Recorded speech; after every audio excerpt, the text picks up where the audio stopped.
La Defensoría pidió tumbar la suspendida emergencia económica de Petro, pero salvar recursos para la salud. Para la Defensoría del Pueblo, la emergencia económica que la administración de Gustavo Petro declaró en diciembre del año pasado es inconstitucional.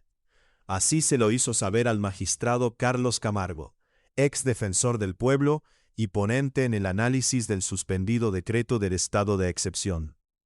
Con un escrito de 26 páginas, que firmó la defensora Iris Marín, la entidad intervino en el trámite de la emergencia para adherirse a quienes la califican como inexequible, pero advirtió de la necesidad de preservar sus efectos en la financiación de la salud, principalmente en la unidad de pago por capitación, UPC. La UPC es el monto que el Estado le paga a la CPS por cada persona afiliada.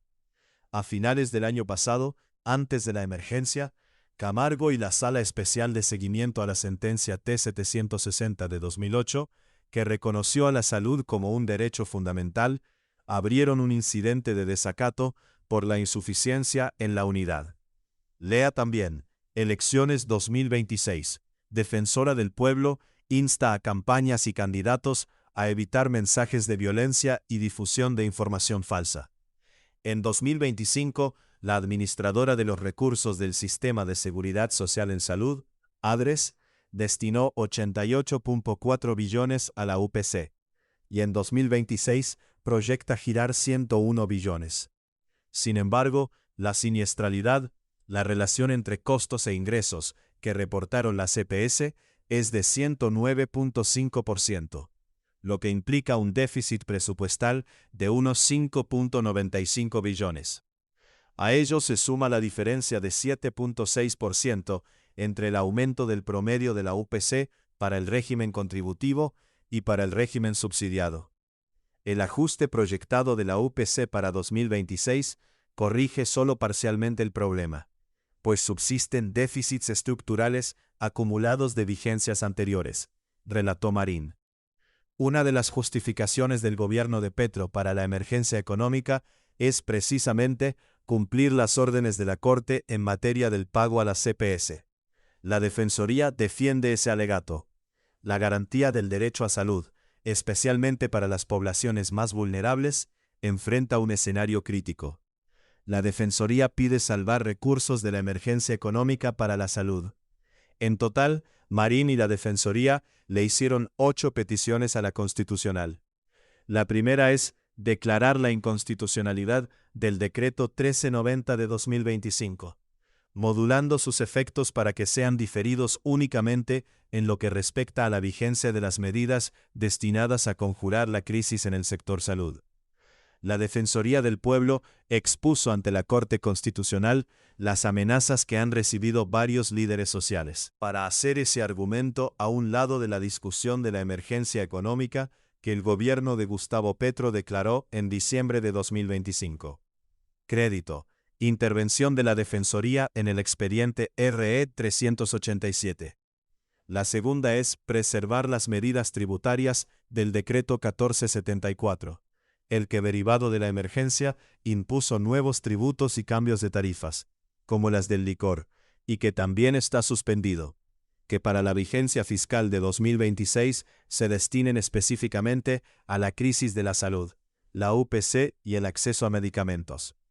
El organismo humanitario aspira además a que la Corte le dé un plazo razonable al gobierno para que, acudiendo a medidas ordinarias de financiación y presentando un proyecto de ley ante el Congreso, tramite una ley que armonice el presupuesto general de la nación con las necesidades del gasto del sistema de salud. Las otras solicitudes tienen que ver con la vigilancia de los entes de control y de la sala de seguimiento a la T-760, a la destinación del dinero, para que no se desvíe. La Defensoría sostiene que existe una amenaza financiera para el sistema de salud colombiano, pero que, en lo demás, el resto del decreto 1390 debe caerse.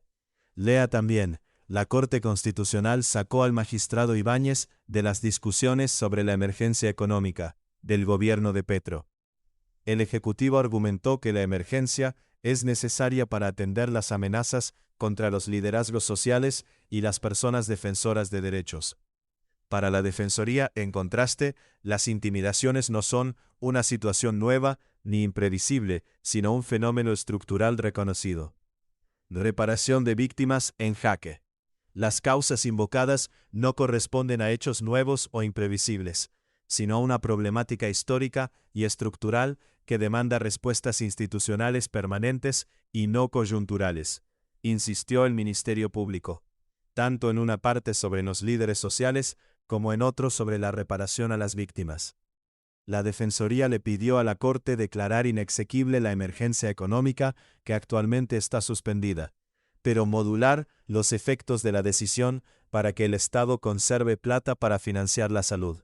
Crédito, intervención de la Defensoría en el expediente RE 387.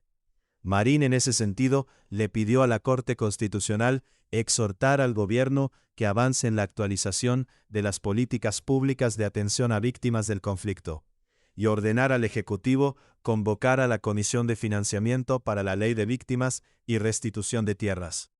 La Sala Plena de la Corte suspendió el 29 de enero el estado de emergencia económica.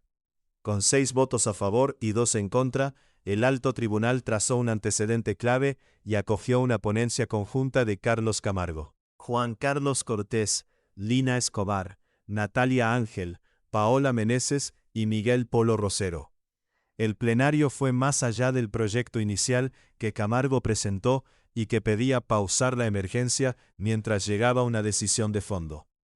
El consenso ajustó ciertos apartes para que el auto oficial, que la Corte aún no revela, tuviese en cuenta los pormenores de la suspensión. Lea también, emergencia económica. Estos serían los decretos e impuestos que prepara el gobierno. La inédita suspensión implicó que la Corte rompiera su propia jurisprudencia. En 1994, una sentencia del Alto Tribunal estableció que era improcedente frenar decretos legislativos como los de estados de excepción, incluyendo la emergencia económica. El choque jurídico que sigue en la Corte Constitucional por la emergencia económica. Según el gobierno, el giro jurídico es un argumento para anular la suspensión. Desde la sentencia C-178 de 1994, es claro entonces que la suspensión provisional de decretos legislativos carece de sustento normativo. Expresa una solicitud de nulidad que la Presidencia radicó y que la FM reveló en primicia el 4 de febrero. Y aunque en los tribunales y las cortes se suele transformar los precedentes de cara a los cambios del derecho, el gobierno afirma que el precedente de hace más de 30 años obliga a la Constitucional a apegarse. Lo contrario compromete la coherencia del orden constitucional. Por orden de la Constitución, la Corte Constitucional evalúa de forma automática la exequibilidad de todos los estados de excepción. Es decir, revisa si una declaratoria de conmoción interior, guerra exterior o emergencia económica se ajusta a la Carta o si es arbitraria. Uno de los puntos clave de la Defensoría ante la Corte es que la desfinanciación de víctimas que el gobierno pone de presente para defender la emergencia económica no es un problema coyuntural o sobreviniente, sino estructural. Los decretos deben contar con una motivación, a la que el gobierno le dedicó 15 páginas y media entre las 20 del decreto 11390. Y deben tener las firmas de todos los ministros, para no correr la suerte del decreto 133 de 2025, uno de los que se desprendió de la emergencia en el Catatumbo. El historial del gobierno de Petro no es el mejor ni siquiera antes de la suspensión. En octubre de 2023, luego de 3 meses de análisis, la Corte tumbó la emergencia económica que había decretado en La Guajira, argumentando que pretendía resolver problemas estructurales con una norma excepcional. Y en abril de 2025, el tribunal declaró parcialmente inconstitucional la conmoción interior que el gobierno declaró en Norte de Santander y Cesar por la crisis humanitaria que el ELN desató en Catatumbo en medio de enfrentamientos con las disidencias de las FARC.